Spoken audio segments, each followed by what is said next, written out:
사도행전 21장부터는 바울이 잡혀서 재판받는 과정으로 28장까지 계속 이어지는 내용입니다. 사건의 흐름을 간단하게 정리해 보겠습니다.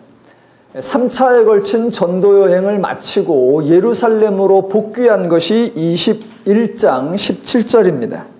다음날 장로들을 만나고 성전에서 행하는 정결 예식을 7일 동안 행하는데, 그때 예루살렘에 있던 유대인들이 쫓아와서 바울을 잡아서 죽을 위험에 처하자 천부장이 데리고 영내로 갑니다. 그렇게 해서 유대인들 앞에서 바울이 변증하는 것이 사도행전 22장인데, 변증을 해도 소란이 잦아지는 것이 아니라 더 커져서 다시 영내로 데리고 가고, 천부장이 신문을 하려 하자 자기가 로마 시민인 것을 밝혀서 신문을 피하게 됩니다.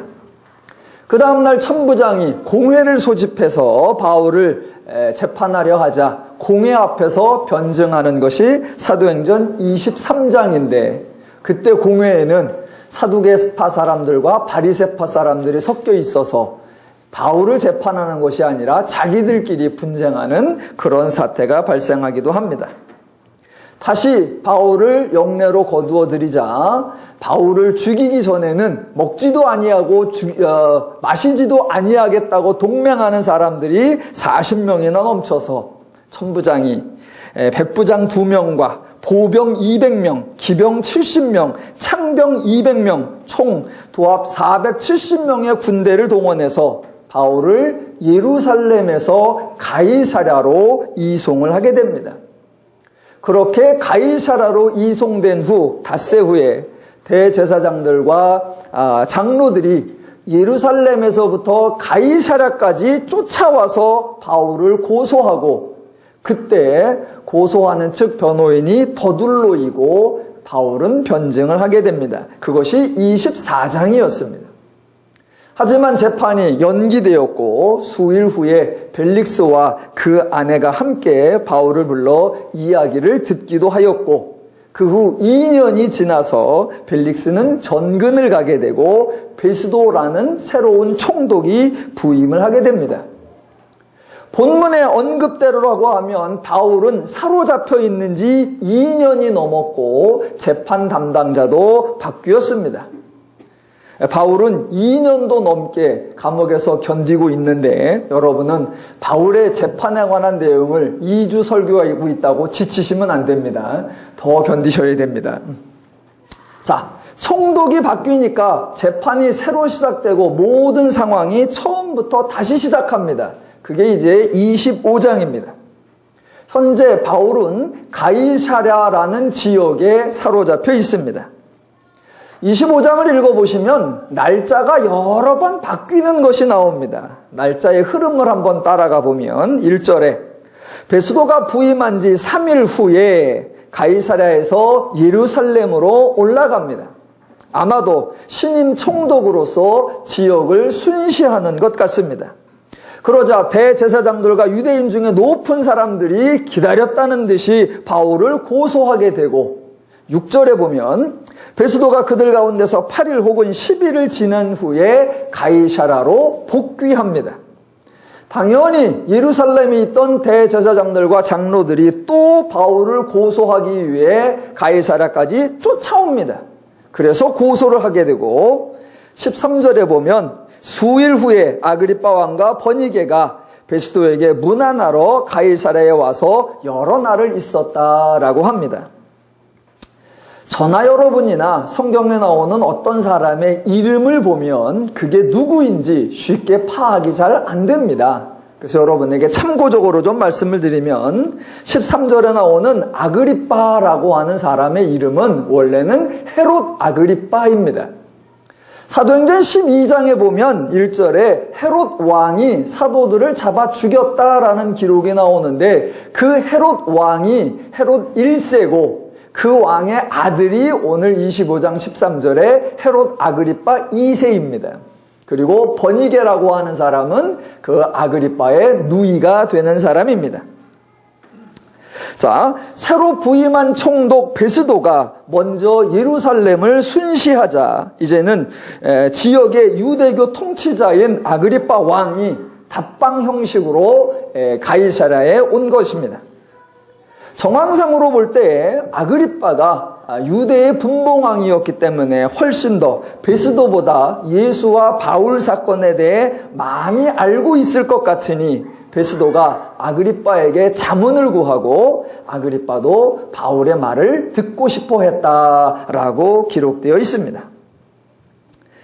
23장, 24장, 25장에는 재판에 진행되는 과정이라 로마의 총독이 등장하는데 사도행전이 로마 총독에 대해서 아주 재미있는 또는 묘한 표현을 사용합니다. 두 군데만 살펴보겠습니다. 첫 번째가 24장 26절입니다. 읽어보면 동시에 또 바울에게서 돈을 받을까 바라는 고로 더 자주 불러 같이 이야기하더라 입니다. 돈을 받을까 바라는 고로 다른 번역들을 보니까 아예 뇌물을 받고자 하여라고 신랄하게 표현을 해놨습니다. 그러니까 벨리스 총독이 바울에게서 뇌물을 받고 싶은 심정으로 자주 불렀다라는 겁니다. 예, 상황적으로 볼 때 벨리스 총독의 심정을 충분히 이해가 갑니다. 고소를 당한 사람인데 고소 내용을 들어보니 로마법에 저촉된 사항이 아니라 유대 종교에 관한 내용이니까 잘 모르는 일에 끼어들고 싶지도 않고 또 로마 총독으로서 유대 지도자들과 충돌해 가면서 평범한 유대인을 풀어주고자 굳이 노력할 이유도 별로 없고 또 바울이 나면서부터 로마 시민이었다고 하니 나름 재산이 있는 건 아닐까 그런 생각이 또 들기에 예수에 관한 도를 듣는다는 명분으로 바울을 자주 불렀던 것 같습니다. 물론 벨릭스가 실제로 예수에 관한 도에 관심이 있었을 수도 있습니다. 그러나 제 생각에는 벨릭스에게 결정타를 먹인 것이 아마 24장 25절이 아닌가 생각됩니다. 바울이 의와 절제와 장차 오는 심판을 강론하니라고 합니다. 바울이 설명하는 예수 믿는 도는 세상 사람들이 별로 닮고 싶어하지 아니하고 벨릭스도 굳이 그렇게 원하는 모습이 아니었을 것입니다. 여하튼 벨릭스는 전근을 갈 때까지 바울을 여전히 사로잡고 있는 것을 보니까 바울은 돈을 주지 않았던 것 같고 벨릭스는 아무것도 얻지 못한 것 같습니다. 여하튼 로마 총독의 행동에 대하여 사도행전 기자는 돈을 받고자 하였다라고 하나 기록하고 두 번째 재미난 표현이 24장 27절에 나옵니다. 이태가 지난 후에 보르기오 베스도가 벨릭스의 소임을 이어받으니 벨릭스가 유대인의 마음을 얻고자 하여 바울을 구류하여 두니라. 한 군데 더 보시면 25장 9절에 베스도가 유대인의 마음을 얻고자 하여입니다. 다른 두 구절이고 사람도 각각 다른데 표현은 똑같습니다. 전임자 벨릭스나 후임자 베스도나 모두가 유대인의 마음을 얻고자 하였다라고 표현하고 있습니다. 예, 이것도 충분히 이해가 갑니다. 정복자의 총독으로 식민지에 부임했는데 당연히 백성들과 충돌할 이유가 없었을 것이고 특히 유대인들의 대표자들인 대제사장들과 장로들이 총동원하여 고소한 사건에 굳이 일개 시민의 의견을 존중해서 유대인이나 자신에게 유익이 될 것이 없었을 것입니다. 예, 충분히 이해가 갑니다. 그런데 지금 그러한 총독들의 행동에 대하여 한 번은 돈을 받고자 하였다, 또 한 번은 유대인의 마음을 얻고자 하였다라고 표현하고 있다는 겁니다. 지금 성경은 이 사람들, 총독들을 비난하거나 정죄하는 것이 아닙니다. 특별히 재판을 맡고 있는 사람으로서 공정하지 않았다거나 정의롭지 못하거나 진실되지 않았다라고 비난하려고 하는 것도 아닙니다. 성경이 이렇게 총독들의 행동을 기록해 놓은 것은 죄인들의 원리, 죄인들의 행동, 죄인들의 가치가 얼마나 기준이 없는지를 보여주고 있을 뿐입니다. 죄인들의 실상, 죄인들의 현실, 죄인들의 실체를 소개하고 있다라는 겁니다. 성경이 보여주는 죄인들의 실체, 죄인들의 실상이 뭐냐면 죄인들은 기준이 없다는 것. 다른 표현으로 하면 죄인들은 진리가 없다라는 것입니다. 여러분이 잘 기억하고 분별해야 하는 게 있는데 그게 뭐냐면 세상에는 애시당초의 진리가 없다는 겁니다. 성도도 진리라는 말을 많이 쓰고 세상에서도 진리라는 말을 많이 언급하지만 엄밀한 의미에서는 세상은 진리라는 표현을 사용할 수가 없습니다. 왜냐하면 세상에는 기준이 없기 때문입니다. 기준은 사전적 의미로 기본이 되는 표준을 의미하는데 그 기준, 그 기본, 그 표준이 존재하지 않는다는 것입니다.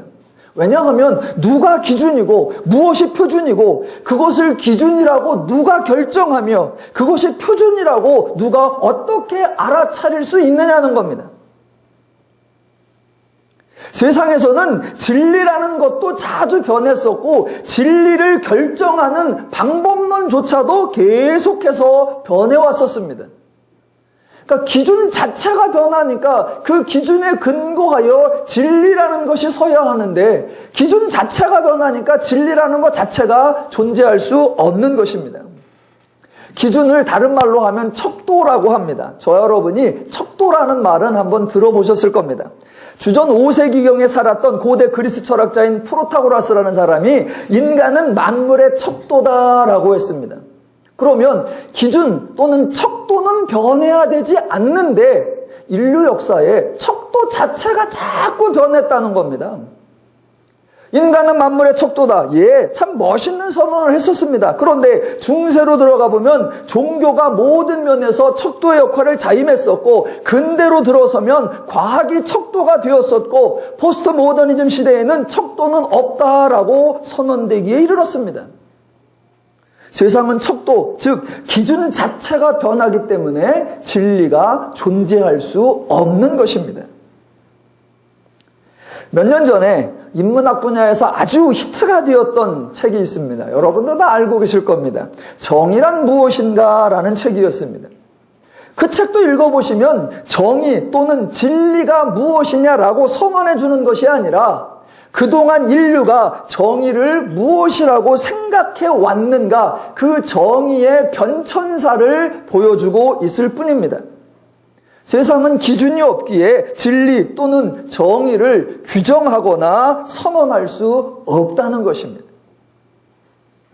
제가 한번 인류 역사에서 인간의 기준 또는 가치 또는 사상 또는 방법이 얼마나 달라졌는가를 하나를 예를 들어서 설명을 해보겠습니다. 철학의 대부가 고대 그리스의 플라톤입니다. 자, 플라톤은 참된 것과 참되지 않은 것, 영원한 것과 영원하지 않은 것, 옳은 것과 옳지 않은 것을 구분하려고 할 때 그 기준을 뭐로 잡았느냐? 변하는 것과 변하지 않는 것으로 나누었습니다. 그래서 변하지 않는 것, 그거는 참되고 옳은 거고 진실되니까 변하지 않는 거다라고 생각했고 변하는 것은 실체가 아니고 본질이 아니니까 변한다. 그래서 그거는 허상이다라고 생각했습니다. 그래서 변하지 않는 참된 것을 이데아라고 했고 변하는 것을 허상이라고 했는데 그 허상이 바로 현실이었습니다. 그래서 눈에 보이는 것, 지금 현장에 있고 실제로 있는 것, 만지고 보고 느낄 수 있는 그것을 뭐라고 했느냐? 허상이라고 했습니다. 왜냐하면 오늘 보고 만지고 느낄 수 있지만 그것은 내일이나 모레나 달라질 수 있기 때문에 그것은 실체가 아니다라고 규정했던 것입니다. 나름의 일리가 있습니다. 그런데 약 1500년이 지난 모더니즘 시대 또는 계몽주의 시대에는 그 기준이 180도 달라집니다. 플라톤하고는 정반대가 돼버립니다. 오직 눈에 보이는 것, 현실적인 것, 실제적인 것, 보고 만지고 객관적으로 점검이 가능하고 확인이 가능한 것을 이성적이다 또는 과학적이다라고 선언하고 그것만이 실체요, 그것만이 참된 것이라고 선언해버립니다. 그러면 여러분, 지금 플라톤 시대에 참되다라고 하는 것과 계몽주의에 참되다라고 하는 것이 정반대가 된 겁니다. 정반대가. 한번 생각을 해보십시오. 플라톤이 오늘날 시대에 왔거나 오늘날 시대 사람이 플라톤 시대로 가면 서로를 얼마나 어이없어 할까? 똑같은 인간인데 단지 시간 차이 때문에 진리라는 것의 기준이 다르고 진리에 대한 규정이 다르고 진리에 대한 이해가 완전히 다른 겁니다. 플라톤이 오늘날 오면 참 어이없어 할 겁니다. 우리는 전부 다 눈에 보이는 사실이요, 현실이요, 내가 확인 가능한 것을 실체라고 하는데 플라톤은 속으로 저거 내일 모레면 바뀔 텐데 저거 변화될 텐데 헛것을 실제라고 하고 있네?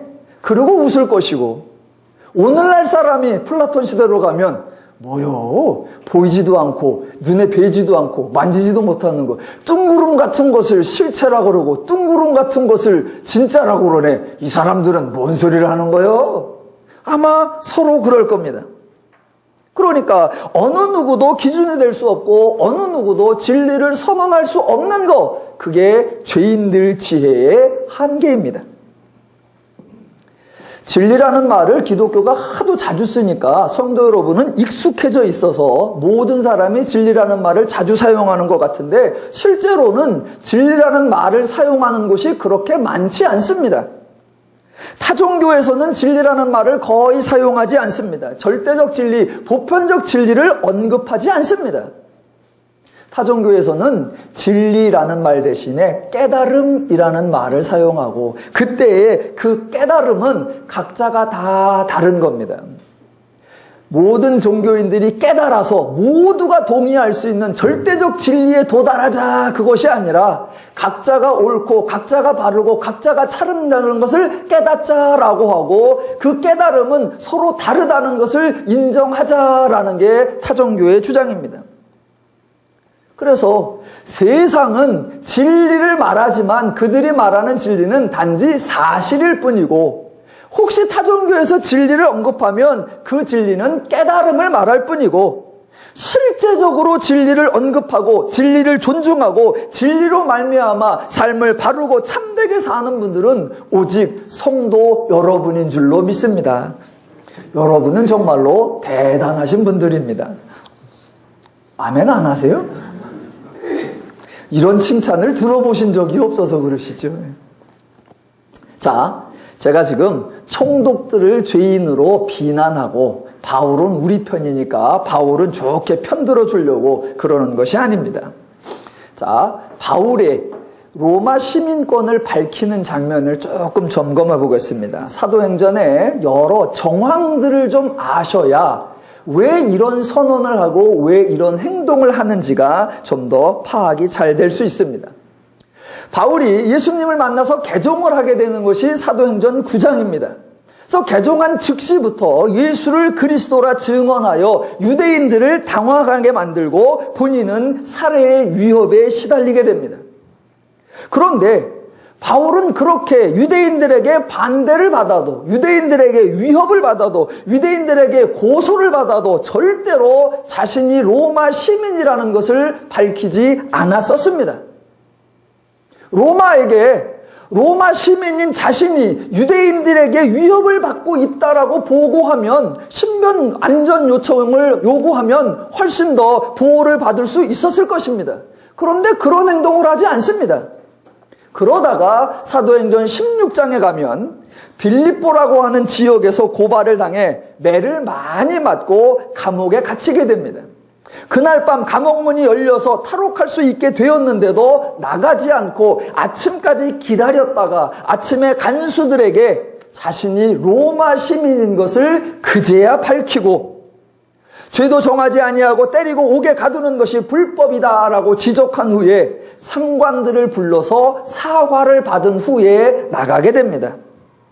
아니, 로마 시민권을 사용하려면 매맞기 전에 사용하거나 감옥에 갇히기 전에 사용하거나 사과받기 전에 사용해야 그 시민권에 대한 특혜를 누리는 거잖아요. 그런데 당할 거 다 당하고 아침에사 그걸 밝힙니다. 그런데 바울의 행동을 보면 재미난 것을 여러분이 발견할 수 있습니다. 바울이 유대인을 대하는 태도와 로마인을 대하는 태도가 다르다는 겁니다. 물론 바울은 유대인에게도 복음을 전해야 하고 로마인에게도 복음을 전해야 합니다. 맞습니다. 그런데 유대인에게 복음을 전하는 방식, 로마인에게 복음을 전하는 방식이 달랐다는 겁니다. 자, 잘 돌아보시면 유대인에게는 아무리 고소를 하고 아무리 협박을 해도 바울은 유대인들에게는 옳고 그름을 따지지 않았고 유대인들의 불의, 유대인들의 잘못을 지적하지도 않습니다. 오해하면 오해받고 고소하면 고소당하고 때리면 맞습니다. 그러면서 예수가 그리스도라라고 선언할 뿐입니다. 왜냐하면 왜 유대인의 불법에 대해서는 한마디도 말하지 않냐면 유대인들에게는 로마의 법이 기준이라는 사고가 애시당초 없다는 것을 알기 때문입니다.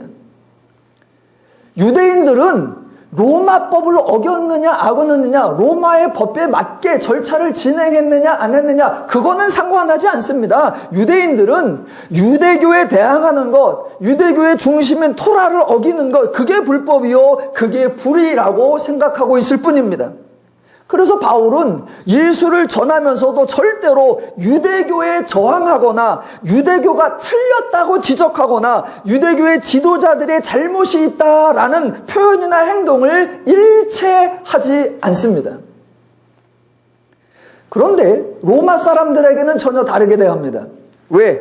자, 세상에서 로마인 그러면 가장 알려져 있는 게 로마인은 백성을 나눌 때 지식인, 즉 시민과 다른 사람으로 나눴는데 어떻게 나눴느냐? 자기들은 시민이고 자기들은 지식인이고 자기들은 법을 지키는 자다라는 강한 자부심이 있었기 때문에 자기들은 시민이고 지식인이고 다른 사람들은 야만인이다. 즉 지식이 없는 사람들, 법을 모르는 사람들, 법을 지키지 않는 사람들이라고 비난하고 조롱하는 인간 구분법을 가지고 있었습니다. 그러니까 로마 사람들이 우리는 지식인이요, 우리는 시민이요, 우리는 법을 아는 자요, 우리는 법을 지키는 자다, 그런 자부심을 가지고 있으니까 바울은 그런 로마인들의 허상을 드러나기 위해 바울 자신이 로마 사람인 것을 밝히고 그때마다 로마 사람들의 불법을 지적함으로 로마 사람들이 가지고 있는 그 지식인이라고 하는 그 법을 지키고 있는 사람들이라는 자부심이 어이없는가를 들추어 내주었던 것입니다. 확인해 보면, 자, 바울이 자신이 로마 사람이라고 밝히는 것이 두 번이 있는데, 한 번은 조금 아까 빌립보 감옥에서 있었던 얘기고, 즉 16장이고, 두 번째가 22장입니다. 바울이 예루살렘에서 유대인들의 소동에 의해 위기에 처하자 천부장이 바울을 영내로 데리고 갑니다. 영내로 데리고 간 것까지는 좋았는데 그 천부장이 자초지종을 알려고 바울을 신문하려고 합니다. 22장 24절 후반부에 보면 이렇게 나옵니다. 무슨 일로 그에 대하여 떠드는지 알고자 하여 채찍질하며 신문하라 한데 가죽줄로 바울을 매니, 이렇게 바울에게 신문을 하려고 했습니다. 그때 바울이 하는 말이, 너희가 로마 시민된 자를 죄도 정하지 아니하고 채찍질할 수 있느냐라고 말하는 겁니다. 여기서 바울이 자기가 로마 시민인 것을 두 번째 밝히는 겁니다. 그런데 16장에서 로마 시민을 밝히는 것과 22장에서 로마 시민임을 밝히는 두 장면에 공통점이 두 가지가 있습니다. 하나는 유대인들은 모두 가고 오직 로마 사람들만 남아있을 때 자신이 로마 사람이다라고 알리는 거고, 또 하나는 자기를 신문하는 그 사람들이 로마 법을 어기고 있다라는 사실을 지적한다는 겁니다. 자, 제가 성경이 참 재밌다고 하는 건데, 그렇게 로마 사람들이 자기가 시민이고 지식인이고 법을 아는 자요 법을 지키는 자다라는 자부심을 가지고 있으니까 그 사람들에게 바울이 나는 로마인이다 라고 밝히면서 너희가 지금 불법을 행하고 있다 라고 2번씩 선언했단 말입니다. 그렇게 선언을 하니까 자 22장에서 재미난 반응이 일어납니다. 27절 천부장이 하는 말입니다. 천부장이 지금 바울을 불법으로 신문하고 채찍질했던 그 천부장이 하는 말. 천부장이 와서 바울에게 말하되 내가 로마 시민이냐 내게 말하라. 이르되 그러하다. 천부장이 대답하되 나는 돈을 많이 들여 이 시민권을 얻었노라. 재밌죠? 지금 여러분이 웃으셨어야 됩니다.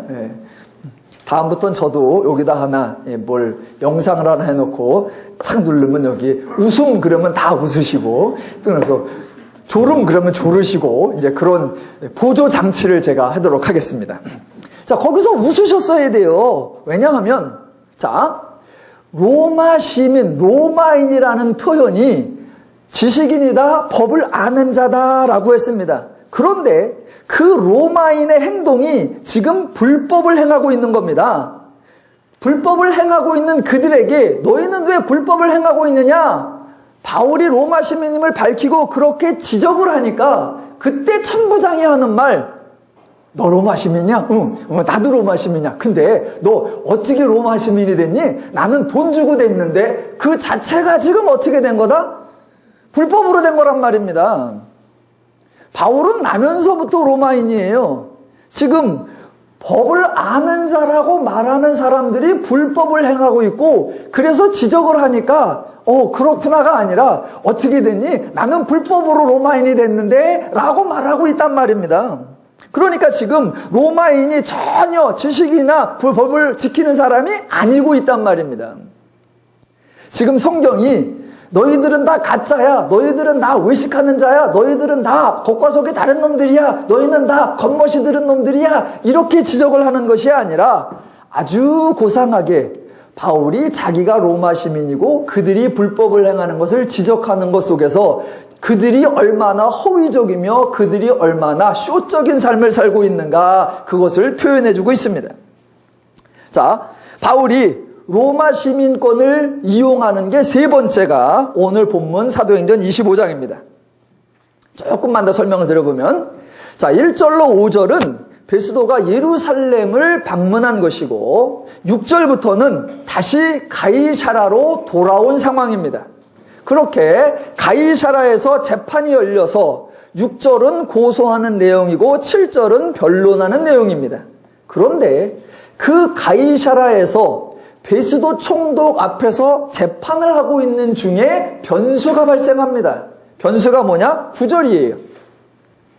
베스도가 유대인의 마음을 얻고자 하여 바울더러 묻되 내가 예루살렘에 올라가서 이 사건에 대하여 내 앞에서 신문을 받으려느냐.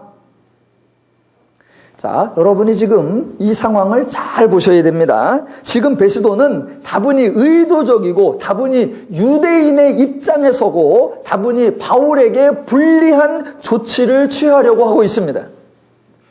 바울은 원래 예루살렘에서 잡혔었습니다. 그런데 그 예루살렘에 바울을 죽이기 전에는 먹지도 아니하고 마시지도 아니하겠다는 사람이 40명이나 있어서 천부장이 자그마치 470명을 동원하여 겨우 가이사라로 이송해서 여기에서 지금 안전을 보장받은 채 재판을 하고 있는 중입니다. 그런데 신임 총독 베스도가 와서 유대인의 마음을 얻고자 하여 한다는 말이 다시 너를 예루살렘으로 데리고 가서 재판을 받지 않겠느냐라고 제안하고 있는 겁니다.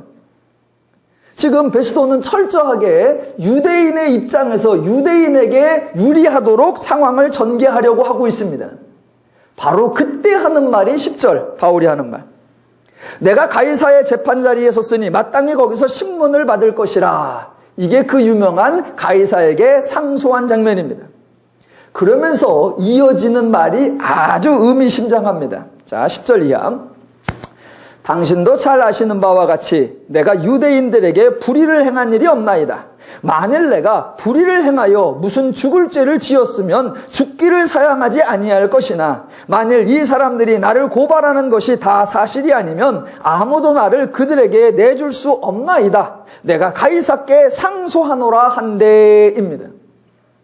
요 말을 한마디로 딱 줄이면 뭐라고 하느냐? 바울이 말하되 법대로 하자입니다. 법대로 하자. 그러니까 유대인들 앞에서는 법에 대해서 한마디도 말하지 않고 로마인들 앞에서는 계속해서 법대로 하자라고 맞춤형 발언을 하고 있습니다. 그렇게 법대로 하자라고 하니까 12절 로마인들이 대답하기를 베스도가 배석자들과 상의하고 이르되 내가 가이사에게 상소하였으니 가이사에게 갈 것이니라 하니라. 꼭 법대로 말합니다. 그러니까 지금 로마 총독들이 법대로 하는 것 같다가 법대로 안 하는 것 같다가 법대로 하는 것 같다가 법대로 안 하는 것 같다가 얼마나 기준이 없고 얼마나 일관성이 없이 행하고 있는가 이것을 보셔야 합니다. 그렇다면 반대로 바울은 얼마나 기준 있게 일관성 있게 행동하고 있는가 그것도 보일 겁니다.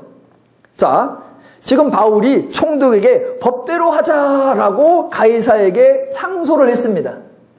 그러자 그 순간부터 로마 총독 베스도의 행동이 180도 돌변을 합니다. 자, 어떻게 변하는지 13절 이하입니다. 자, 13절 이하부터는 이제는 총독이 입만 열면 법대로를 외칩니다. 참 재밌습니다. 13절에 보니까 자, 상소한 후에 며칠이 지나서 아그리빠 왕과 누이 버니게가 베스도를 문안하러 왔다. 그러고 이제 베스도가 하는 말이 15절인데 중간부터 읽어보면 15절 봅시다. 내가 예루살렘에 있을 때 유대인의 대제사장과 장로들이 그를 고소하여 정죄하기를 청하기에 내가 대답하되 무릇 피고가 원고들 앞에서 고소사건에 대하여 변명할 기회가 있기 전에 내주는 것은 로마 사람의 법이 아니라 하였노라. 그러므로 그들이 나와 함께 여기 오매 내가 지체하지 아니하고 이튿날 재판자리에 앉아 명하여 그 사람을 데려왔으나 원고들이 서서 내가 짐작하던 것 같은 악행의 혐의는 하나도 제시하지 아니하고 오직 자기들의 종교와 또는 예수라 하는 이가 죽은 것을 살아있다고 바울이 주장하는 그 일에 관한 문제로 고발하는 것뿐이라. 나는 로마의 법을 아는 자고 로마의 법을 집행하는데 로마의 법에 아닌 것 같아 라고 말합니다. 또 23절 이하에 가보면 그 다음 날에 베스도가 행한 발언이 나오는데 24절 베스도가 말하되 아그리빠 왕과 여기 있는 여러분이여 당신들이 보는 이 사람은 유대의 모든 무리가 크게 외치되 살려두지 못할 사람이라고 하여 예루살렘에서와 여기서도 내게 청원하였으니 내가 살피건대 죽일 죄를 범한 일이 없더이다. 지금 베스도가 계속 강조하는 게 뭐예요? 나는 법대로 한다입니다. 자, 아니 앞에서는 총독들이 돈을 받고자 하여 불러내기도 하고 또는 유대인의 마음을 얻고자 하여 재판 장소로 바꾸려고 하다가 왜 갑자기 총독들이 로마의 법을 운운하면서 법대로 원칙대로를 외치나? 지금 베스도의 태도가 왜 이렇게 돌변했나? 그 이유가 있습니다. 여러분도 이미 추측하는 바 그 이유가 뭐냐? 바로 바울이 가이사에게 상소했다라는 사실입니다. 자, 이제 바울은 상소를 했으니 황제 앞에 가게 될 겁니다. 황제 앞에. 베스도는 바울이 황제 앞에 가게 된다는 게 얼마나 신경이 쓰였는지 말끝마다 그 소리를 합니다. 21절. 바울은 황제의 판결을 받도록 자기를 지켜주기를 호소하므로 내가 그를 가이사에게 보내기까지 지켜두라 명하였노라 하니 25절 그러나 그가 황제에게 상소한 고로 보내기로 결정하였습니다. 지금 바울은 로마 시민이고 로마 시민의 권리로서 당당히 가이사에게 상소를 했으니 가이사에게 갈 것이고 가이사 앞에 가서 바울이 하고 싶은 말을 하게 될 것이란 말입니다. 그 순간부터 베스도는 바울의 사건을 처리하는 태도가 완전히 달라진 겁니다. 왜? 가서는 얘기를 할 거 아니에요. 나는 로마 시민이었는데 재판을 받으려고 했는데 누가 어떻게 저렇게 불평하게 해갖고 누가 어떻게 저렇게 불법을 행했고 누가 어떻게 저렇게 황제께서 정하신 법대로 하지 아니하였나이다 라고 말해버리면 큰일 나잖아요. 그러니까 바울이 가이사에게 상소합니다. 그 순간부터는 베스도는 입만 열면 법대로. 자, 얼마나 달라졌는지 두 개를 극명하게 대조해 보겠습니다. 자, 상소하기 전과 상소하기 후에 말이 달라집니다. 상소하기 전 9절. 읽었던 거지만 다시 볼게요. 베스도가 유대인의 마음을 얻고자 하여 바울더러 묻되 내가 예루살렘에 올라가서 이 사건에 대하여 내 앞에서 신문을 받으려느냐. 분명히 유대인의 마음을 얻으려고 재판 장소를 유대인 중심 지역인 예루살렘으로 옮겨서 바울에게 불리하게 하려고 했었습니다. 그런데 상소하겠다는 말이 끝나고 나서 20절에 가보니까 똑같은 행동에 대해 이렇게 말합니다. 내가 이 일에 대하여 어떻게 심리하는지 몰라서 바울에게 묻되 예루살렘에 올라가서 이 일에 신문을 받으려느냐 한즉입니다. 마치 자신이 바울을 배려하고 도우려했던 것처럼 표현합니다. 과연 총독입니다. 이 정도 돌변할 수 있고 이 정도 말을 바꿀 수 있어야 정치를 할 수 있습니다. 한마디 더 해볼까요? 26절. 그에 대하여 황제께 확실한 사실을 아뢰를 것이 없으므로 신문한 후 상소할 자료가 있을까 하여 당신들 앞 특히 아그리빠 왕 당신 앞에 그를 내세웠나이다. 그 죄목도 밝히지 아니하고 죄수를 보내는 것이 무리한 일인 줄 아나이다. 언제부터 이렇게 합리적이었고 언제부터 이렇게 법적이었고 언제부터 이렇게 원칙대로 했어요. 이 정도 눈치가 있어야 총독을 하고 이 정도 상황에 따라 말을 바꿀 줄 알아야 임기응변에 응해야 죄된 세상에서 살아갈 수 있습니다. 자, 지금 사도행전 25장은 바울은 딱 두 마디밖에 안 합니다. 그게 10절과 11절. 나는 잘못이 없다. 그러니 가이사에게 가겠다. 그 말만 하고 25장 전체는 주로 베스도 총독이 하는 말입니다. 그럼 지금 바울은, 아니 성경 저자는 왜 이런 얘기를 길게 기록해 놓았느냐라는 겁니다. 베스도는 어쨌거나 자기 살려고 이랬다 저랬다 바꾸는 거고, 그렇다면 바울도 어떻게든 자기 살려고 이랬다 저랬다 하는 건가? 그런 걸 보여주려고 하는 걸까? 지금 성경이 바울의 감옥 생활과 재판 과정을 통해 우리에게 무엇을 말해주고 싶어서 이렇게 길게 기록을 해 놓았느냐라는 겁니다. 자, 이 이야기를 이해하시려고 하면 성경 전체를 바라보는 우리의 관점이 좀 바뀌어야 이것을 바르게 파악할 수 있습니다. 지난주 설명드린 대로 사도행전 그러면 많은 분들이 전반부는 참으로 드라마틱하고 전반부는 상당히 흥미진진하고 전반부는 많은 활동이 나온다. 그런데 후반부에는 그저 뻔한 재판 얘기가 지리하게 반복된다라고 생각됩니다. 성경은 그렇게 앞부분은 흥미진진하고 뒷부분은 지루하게 해놨을까? 아니면 그 사건을 바라보는 우리의 관점이 잘못되어서 성경을 이해하는 각도가 잘못되어 있나? 그것을 한번 분별해 보려고 하는 겁니다. 대부분의 사람들은 성경에 등장하는 인물들이 그 사람들이 무엇을 행했는가 거기에 관심을 갖습니다.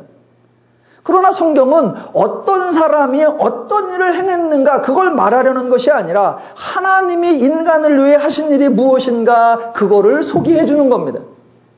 그러므로 성경의 등장인물들을 보실 때에는 그 사람이 행한 일이 무엇인가 그걸 보는 것이 아니라 그 사람이 받은 은혜, 그 사람이 하나님으로 말미암아 달라지고 새로워진 그 사람이 믿음과 신앙으로 새롭게 살게 된 모습, 그것을 관찰하고 살펴보아야 합니다.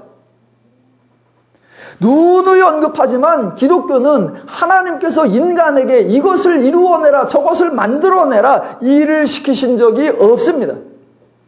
그렇게 하나님이 인간에게 일을 시키신 적이 없기 때문에 성경에나 또는 기독교 역사를 통해서 기독교 전체는 인간의 업적이나 인간의 과업이나 인간의 행적이 기록될 이유도 없고 기억될 이유도 전혀 없습니다. 왜? 하나님이 이 일을 행하고 저 일을 만들어내라고 시킨 적이 없기 때문에 그것을 달성해냈느냐 그것을 완성했느냐 그것을 기록하고 기억할 이유가 전혀 없습니다. 가장 간단하게만 살펴보면 여러 번 말씀드렸습니다만 하나님은 아브라함에게 사명을 주신 적이 없습니다. 하나님은 아브라함에게 무슨 일을 명령하거나 지시한 적이 없습니다. 도리어 하나님은 아브라함에게 약속을 주셨을 뿐입니다. 그래서 당연히 아브라함이 완성한 사명, 아브라함이 성취한 업적 존재하지 않고 도리어 하나님이 아브라함에게 이루어내시고 하나님이 성취시켜준 하나님의 약속이 있을 뿐입니다. 하나님은 요셉에게도 엄청난 과업을 맡기신 적이 없습니다. 앞으로 장차 7년의 대기근이 올 건데 그때 백성을 안전하게 보호하라는 명령 내린 적이 없습니다. 그래서 성경은 요셉의 지혜나 요셉의 판단이나 요셉의 결단력이나 요셉의 조치나 요셉의 업적을 소개하지 않고 반복적으로 요셉의 생애를 말할 때에 여호와께서 그와 함께 하심으로, 여호와께서 요셉과 함께 하심으로 라고 하나님의 일을 기록할 뿐입니다. 하나님은 모세에게도 출애굽 명령한 적이 없고, 하나님은 여호수아에게도 가나안을 정복하라고 명령한 적이 없고, 사울에게도 왕국을 건설하라고 명령한 적이 없고, 다윗에게도 성전을 건축하라고 명령한 적이 없고, 예언자들에게도 그 어떤 과업이나 과제를 지시하신 적이 없습니다.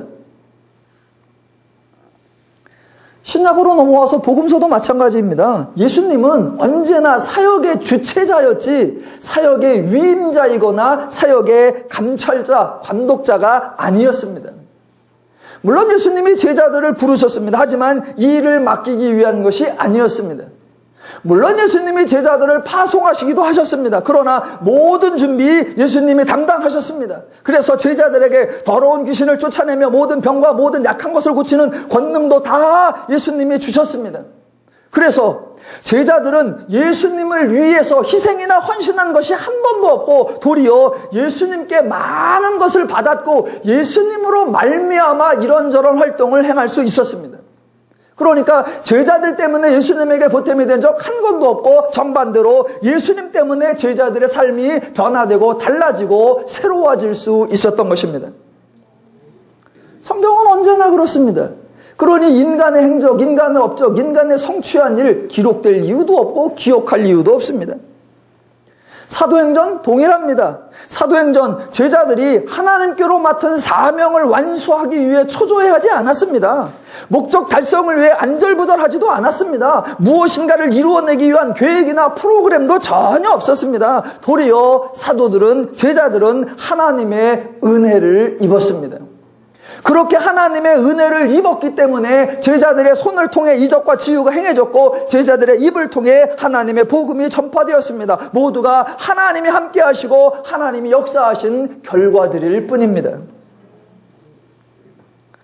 더 나아가 볼까요? 사도행전에서 사도들이 전한 복음의 내용을, 사도들이 전한 예수 전파의 내용을 들어보시면 그 사도들이 전한 복음 속에는 일이나 과업이나 사명에 매여 있지 않았다는 것을 분명하게 확인할 수 있습니다. 만약 사도들이 땅끝까지 복음을 전하는 일을 사명으로 느꼈다거나 하나님 나라 확장에 대한 부담감을 가졌거나 모든 영혼을 구원해야 한다는 일에 책임감을 가졌다면, 그래서 가능한 한 빨리 그 과업을 달성해야 하는 역할로 여겼다면 그들이 전하는 복음, 그들이 성도들과 나누는 대화에 그러한 내용이 포함되어 있었을 것입니다. 그런데 사도들이 전하는 복음에는 사명이 전혀 언급되어 있지 않고 자신들이 전하는 복음을 듣는 사람들에게 이런 일을 해야 한다, 저런 일을 해야 한다라는 언급이 일체 없습니다. 자, 사도들이 전한 복음을 사도행전에서 몇 군데만 간추려 보겠습니다. 그러면 예수 믿는 도가 무엇인지, 과연 사도들의 복음의 핵심이 뭔지 확인할 수 있습니다. 2장 38절 베드로가 이르되 너희가 회개하여 각각 예수 그리스도의 이름으로 침례를 받고 죄사함을 받으라. 그리하면 성령을 선물로 받으리니. 40절 이 패역한 세대에서 구원을 받으라. 3장 19절 그러므로 너희가 회개하고 돌이켜 너희 죄 없이 함을 받으라. 이같이 하면 새롭게 되는 날이 주 앞으로부터 이를 것이요. 8장 12절 빌립이 하나님 나라와 및 예수 그리스도의 이름에 관하여 전도함을. 9장 19절 사울이 다메섹에 있는 제자들과 함께 며칠 있을 새 즉시로 각 회당에서 예수가 하나님의 아들이 심을 전파하니. 13장 43절 경건한 사람들이 많이 바울과 바나바를 다루니 두 사도가 더불어 말하고 항상 하나님의 은혜 가운데 있으라 권하니라. 16장 31절 주 예수를 믿으라. 그리하면 너와 내 집이 구원을 받으리라. 18장 5절 바울이 하나님의 말씀에 붙잡혀 유대인들에게 예수는 그리스도라 증언하니. 지금 몇 군데를 살펴보았는데 사도들이 전하는 복음 중에 듣는 사람들에게 너희는 열심을 내라, 너희는 충성을 하라, 너희는 희생을 하라, 너희는 헌신을 하라, 이 사명을 감당하라, 이 과업을 이루어내라, 이 목표를 완성해내라, 그런 말 하나도 없단 말입니다. 하나도 없어요. 예수가 그리스도다, 예수가 주다, 예수가 하나님의 아들이다 라는 걸 선언하고 회개하여 죄사함을 받고 죄 씻음을 받고 하나님의 선물을 받고 성령을 받고 너희에게 새로운 날이 임할 것, 하나님이 약속하신 것을 받으라, 그것뿐이에요. 아이, 사도행전은 복음을 전하니까 짧게 써서 그렇죠. 서신서에 들어가면 다를 거 아니에요. 예, 서신서도 확인해 보지요. 저희가 작년 가을부터 올 봄까지 수요일에 에베소서를 공부했었습니다. 에베소서를 크게 두 부분으로 나누면 1장부터 3장까지는 하나님이 행하신 일이 기록되어 있고 4장부터 6장까지는 성도들에게 행하라라고 권면하는 내용이 나옵니다. 그때 성도들에게 행하기를 권면하는 내용이 뭐냐? 대표적으로 이런 겁니다. 부르심에 합당하게 행하라, 새 사람을 입으라, 빛의 자녀들처럼 행하라, 그리스도를 경외함으로 행하라, 하나님의 전신갑주를 입으라, 이런 것뿐이에요. 모두가 성도가 살아가는 원리, 성도가 가져야 하는 마음과 기준과 가치를 의미하는 것뿐입니다.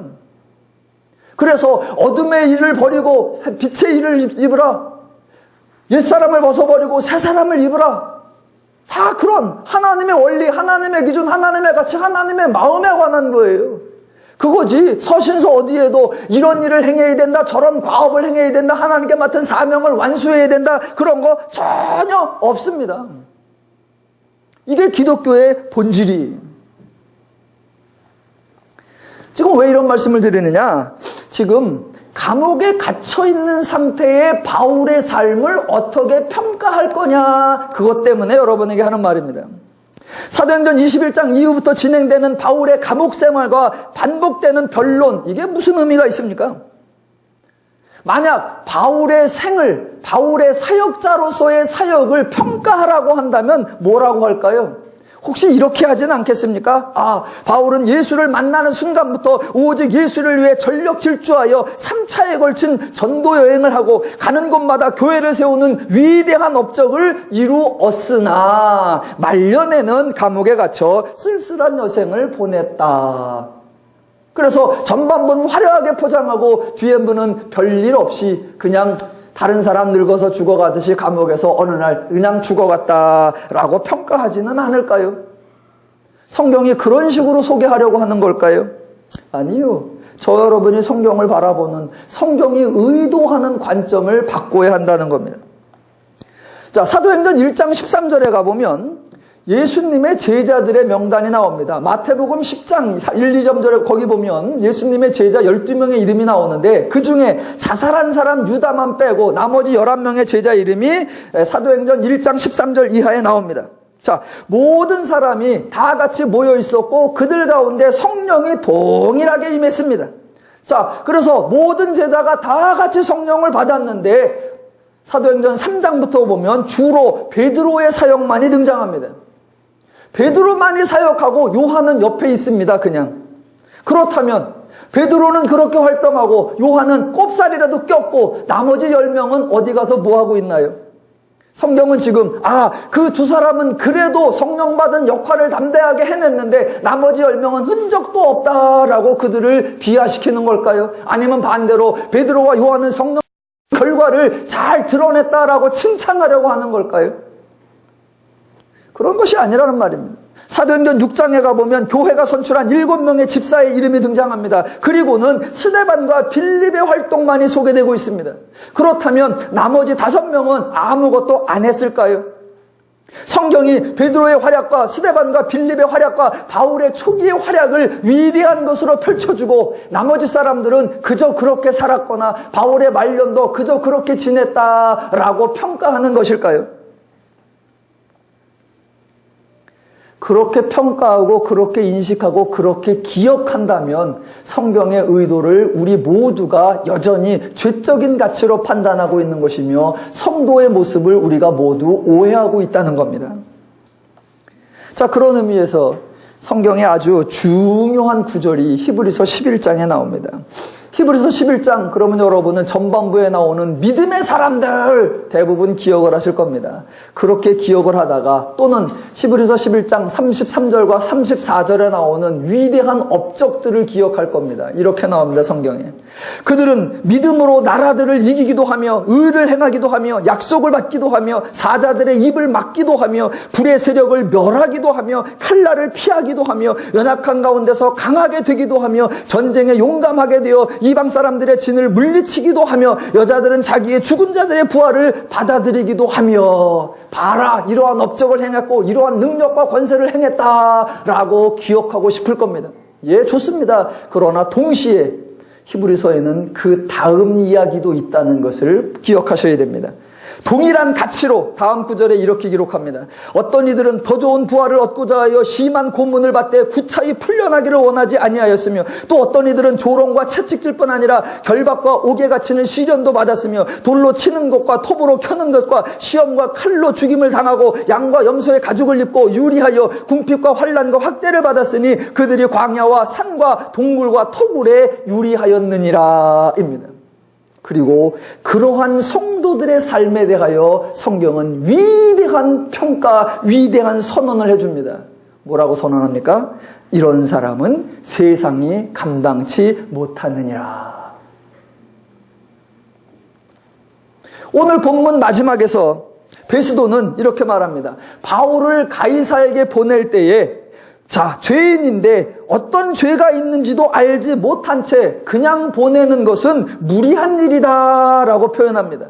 예, 하지만 좀 더 넓은 차원에서 보면 성도는 세상에 감당치 못하는 사람들이고 그런 성도를 대하고 그런 성도를 다루는 것은 세상으로서는 당해낼 수 없는 무리한 일이 되는 것입니다. 성경이 저와 여러분에게 기대하는 것은 단지 승리하라가 아니고 단지 역경을 이겨내라, 역경을 견뎌내라가 아닙니다. 성도의 모습은 승리의 모습일 수도 있고 고난의 모습일 수도 있습니다. 그러나 어떤 모양새이든지 성도는 세상이 감당하지 못하는 삶을 사는 자들이다라고 선언해주고 있다는 겁니다.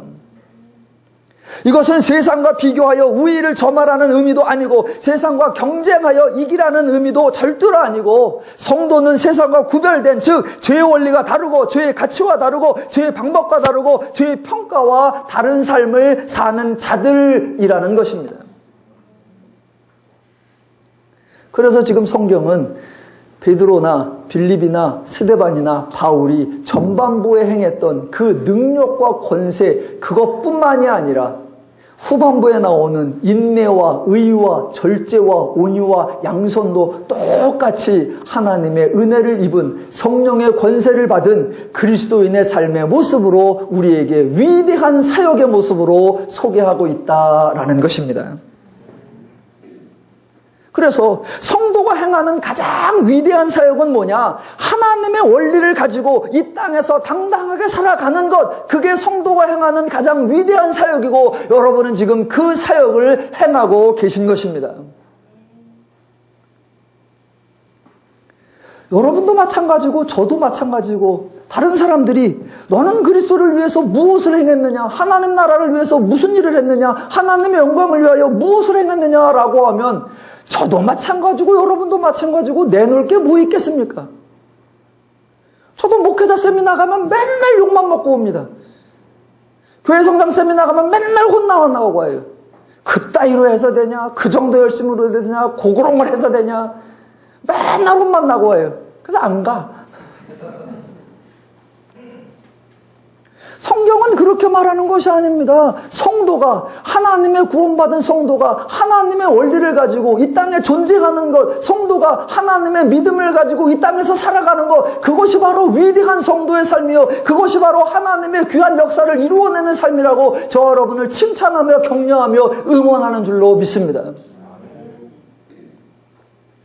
그래서 에베소서에는 너희가 무엇을 행할까? 그거 걱정하지 마라. 너희가 어디서 행할까? 그거 따지지 마라. 딱 하나, 어떤 원리로 할까? 즉 죄의 원리가 아니라 하나님의 원리로, 죄의 마음이 아니라 하나님의 마음으로, 죄의 방법이 아니라 하나님의 방법으로 그래서 여러분이 가시는 모든 곳에서, 여러분이 만나시는 모든 사람과 여러분이 행하시는 모든 일에서 하나님의 기준과 가치와 원리를 적용하며 사는 삶, 그게 위대한 성도의 삶인 줄로 믿습니다.